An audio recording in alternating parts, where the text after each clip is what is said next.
What do you do, YouTube? Oh, it's like 7 to 8 in the morning, something like that.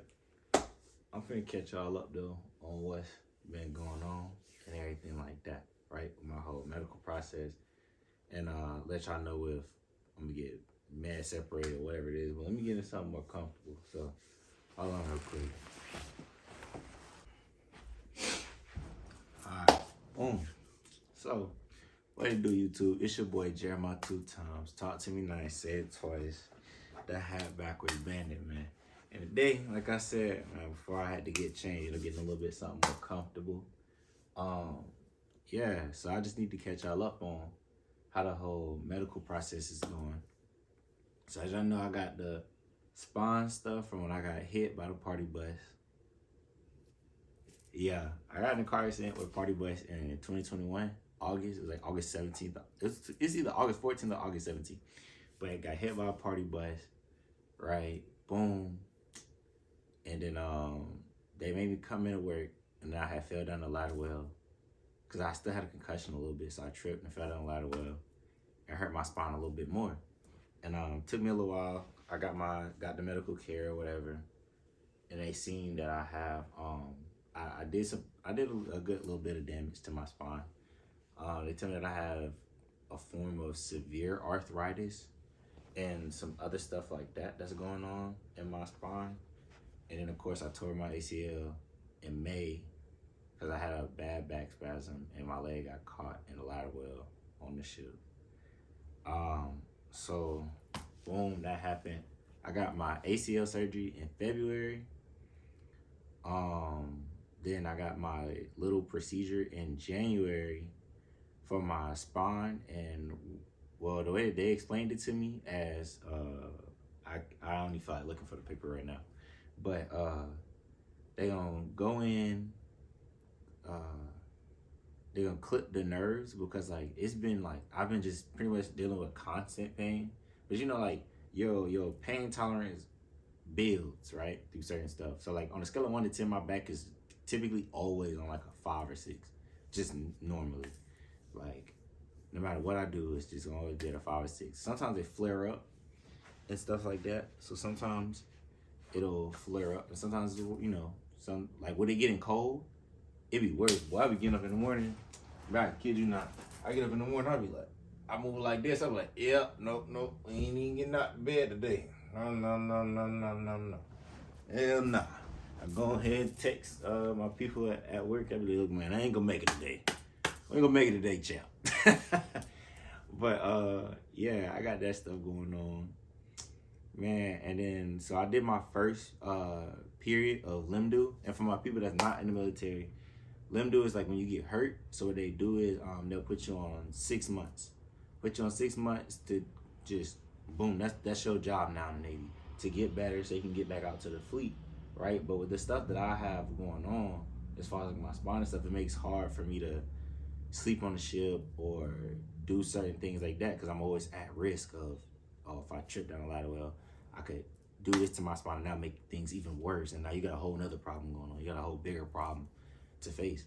And I tried dodging getting off the ship because of like my back stuff, because like when I was in the fleet and everything like that, and I was like a full-blown QM and everything like that, yeah, you got your ups and downs, you know what I'm saying, but you take it with a grain of salt. But I still love those little moments, like when I was with like my bros and, you know, with the gang, like Nat, Holly and them, Walker, G-Rod and them, when we like on duty or whatever. And yeah, it sucked, but we all there together. So you know what I'm saying, we make the most out of it together. We playing Madden, stuff like that. So it's like, I sort of, you know, like I said, you take it with a grain of salt, because yeah, it sucks. Yeah, you work some stupid hours. They'll have you doing whatever. You get underpaid for the work that you put in. You know what I'm saying? But it's about the little moments that you make together that make it like, okay. You know what I'm saying? So it's like, you hate it, but you kind of love it though. It's weird. It's like, you fall in love with garbage pretty much. In a sense, right? So like, now, you know, I've been shore duty for a little minute now. And you chilling, like the hours cool. Half of the time, bro, I work from home. Like I work in the legal office, so you know what I'm saying. I boom. I got my little work laptop. I be at the crib majority of the time, you know what I'm saying, working on the brand stuff and everything like that. We're gonna get into that another time. But this is, you know, the little collab brand with my boy Kali. And yeah, but we're gonna get into that later. But yeah, I be like working on the clothes. I got heat press, the vinyl cut. I got the screen print and stuff over there. You know what I'm saying? So I'm not sort of just sitting on my ass pretty much, excuse my language. But I'm not just doing nothing. Like, yes, I go to my appointments. I'm trying to, you know, do whatever I can to work with the hospital and my doctors to see I can get back to how I fully was. Like, you know what I'm saying? Like hooping and all that. I ain't like hooped, stuff like that. I still work out in moderation to the injuries because I obviously don't want to hurt myself more. So, you know what I'm saying? I do what I got to do to still stay fit because I can't lose my physique and everything like that I work so hard for. Like mentally, I can't. Like growing up playing sports and all that, it's kind of hard to just stop doing everything. So, you know, so I take everything with a grain of salt, not to overplay that saying. But like, yeah, man, I just really just working with, you know, the Navy and my doctors or whatever, cause it's undermanned. The Navy in a whole is so undermanned, bro. And to go back to that fleet and shore duty life, bro, I feel bad for like my people that go to the fleet first. Now, if you go to a great command, you know what I'm saying, y'all, boom, you good. So this isn't for everybody in the Navy. I'm not saying everybody in the Navy deals with it, right? But you go to the fleet and you get this image of like one, because a lot of the leadership is toxic, right? And then for anybody who could make a change to be like better leadership, bro, you want to get out, bro. You like, I'm not finna stand with, you know, the stuff that go on. I'm not gonna speak on it specifically, but to shed a bad light on the Navy, because not everywhere in the Navy's like that. But you know what I'm saying, it's more likely that you end up in some BS, right? Because you have great moments in the Navy, you have bad moments. But sometimes you go to certain places and the leadership is toxic. You got a lot of stuff that don't come to the light that be going on. You know what I'm saying? So I feel bad for people in the fleet because like if you first go to a ship, right, that's your first experience in the Navy. And it's a leadership toxic. You just got all types of stuff. You got little racist stuff and ain't no telling what could happen, right? That's gonna be your image. To you, that's the Navy now. Like, boom. You won't even give shore duty a chance because if you got a rate like mine, I'm a seagoing rate. So half the time you really won't even be on shore. Your rotation is 5 at sea, 5 years at sea, and then 3 on shore, and then it's another 5. You know what I'm saying? And some people, the orders on shore be so bad, you like, bro, I might well just stay out at sea. Or whatever you got going on, you like, man, forget that. So boom, it'll work out like that. And then like, what really opened my eyes is once I got to my shore duty stuff. And so even though it's limdu, like it's my shore duty, bro. They and these are officers. These are like officers way higher than what you see on the ship. Like, of course you'll see them on the ship, but that'd be like your XO, your CO. You know what I'm saying? That'd be like 2, maybe 3 people on your ship. Or if you're on a bigger ship, obviously you'll see more, right? If you're on like aircraft carriers and all that other stuff. But like where I'm at, bro, it's all officers, like big dog officers, not like little, you know what I'm saying? Like we talking about like COs, like we talking about like 05s, 06s. You know what I'm saying? We talking about like big dogs that been in for ever. Like been in for more years than I've been alive type stuff, right? And they respect me as if I'm one of them, you know what I'm saying? Like if I'm talking about something, they listen, they like really take in what I gotta say. It's not sort of just, oh yeah, you just the E3. I'm sorry, I'm E4 now. Thank you, get my yeah. Oh, you just the E4. You don't really da da da da. Like they really listen. Like they regular humans, bro. Cause some of the people on them ships, and I know some of my people know. Like even if you're not in the Navy, whatever branch, you know what I'm saying when I'm about to say this. It's some people, bro, that rank, they've been in so long, bro. It's like they dehumanized, they desensitized to stuff. So all they know is military. They don't see you as just another person, another grown man, a grown woman. They see you as that's just that E3, that's just that E4. So and then they so stuck on that old way of how the military used to be and that's all they know. And they stuck in that way, and they sort of like, if you can't get with it, forget you then. And that's not how a team is supposed to be. That's not how anything's gonna, you know what I'm saying? Like, to be a well-oiled machine, that's like the engine saying, "Oh, I'm good. I'm gonna just keep revving up or whatever. I don't need the brakes." So yeah, you do your own thing. Boom. That don't make any sense, bro. Like, and that's where like you get bro. It's a lot that go on, bro. And I'm trying not to ramble, cause that's a whole nother YouTube topic. But yeah, bro. Back to the whole medical stuff. Yeah, I'm doing what I got to do though for it.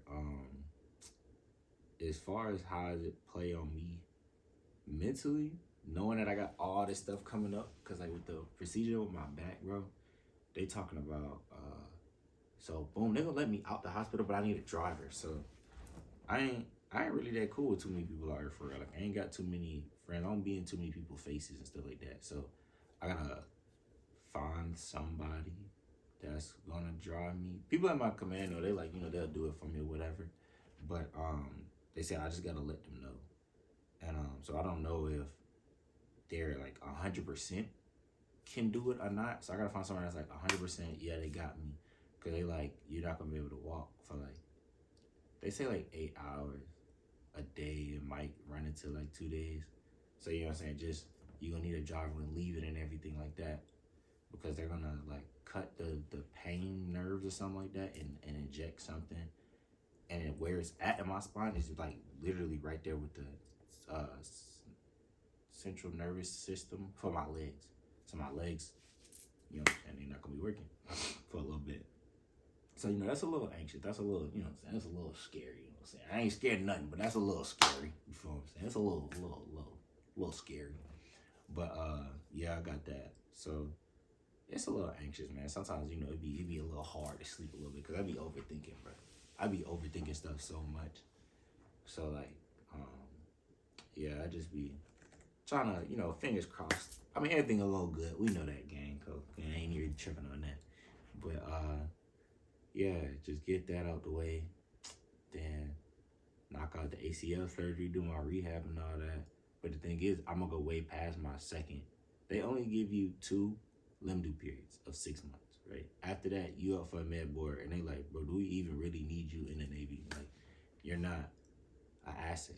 You're the point of the Navy is going out to the sea, right? And this is just what I'm saying. I'm just saying what somebody was told to me, what was told to me. You're meant to go out to sea. If you're not going out to sea, you're pretty much useless to the Navy. So, you know what I'm saying? They give my medical disability, and they cut me that check, you know what I'm saying, for the rest of my life, because you know what I'm saying, this stuff happened while on the ship. Like, yes, I did get in a car accident, but I wasn't like yes, my back was hurting, but I wasn't like my leg wasn't broken, nothing like that, no crazy stuff like that. And then they made me get out the hospital because of the fact that it wasn't a military hospital, but I mean, that's just what was close by. How was I supposed to be like, no, I'm in the military, make sure you take me to, say it to the people in the ambulance. You know what I'm saying? So, plus I had a concussion, and they still made me come to work, even though I was like, I'm not feeling good, like, what I'm saying, dizzy. The hospital said I got a concussion. I got the paperwork right here. Boom, boom. And I'm still at work. You know what I'm saying? Then they gave me the little muscle relaxers and all this other stuff, bro. All this other stuff that's in my medical record. So, you know what I'm saying? It's not just like I was trying to beat around a bush or a fake hurt or anything like that. But yeah, man, I ain't even gonna drag this one out too long. I just wanted to catch y'all up on what's going on. If either way it go, I don't think I'll be able to stay at QM because of my back stuff. That you can't really cure that. It's forever type thing. Like, nah, it's just stuck with me forever. I gotta deal with that forever. The ACL stuff, you know what I'm saying? After like rehabilitation and everything, I'll be good. Y'all know I'm gonna, you know what I'm saying? Fingers crossed with all that stuff. But I know for sure I won't be able to stay at QM. Now, if I choose to stay in the military, I don't know. I won't speak on that. I won't sit here and say no, I won't, or yes, I will, 100%, because then I'll be lying to y'all. So we're gonna cross that bridge when we cross that bridge. You feel what I'm saying? Damn, I feel like I'm goddamn. I feel like I got that one of the basketball players and the football players, like right before they about to trade to the team, but they ain't gonna say if they gonna trade or not. They just, you know what I'm saying, they deterred all the questions with, you know. So yeah, man. We just gonna keep thugging it. Yeah, that's what we're gonna do. We're gonna just keep thugging. So, alright, man. It's Jeremiah 2 times. Talk to me nice. Say it twice. The hat backwards bandit, man. And I'm out.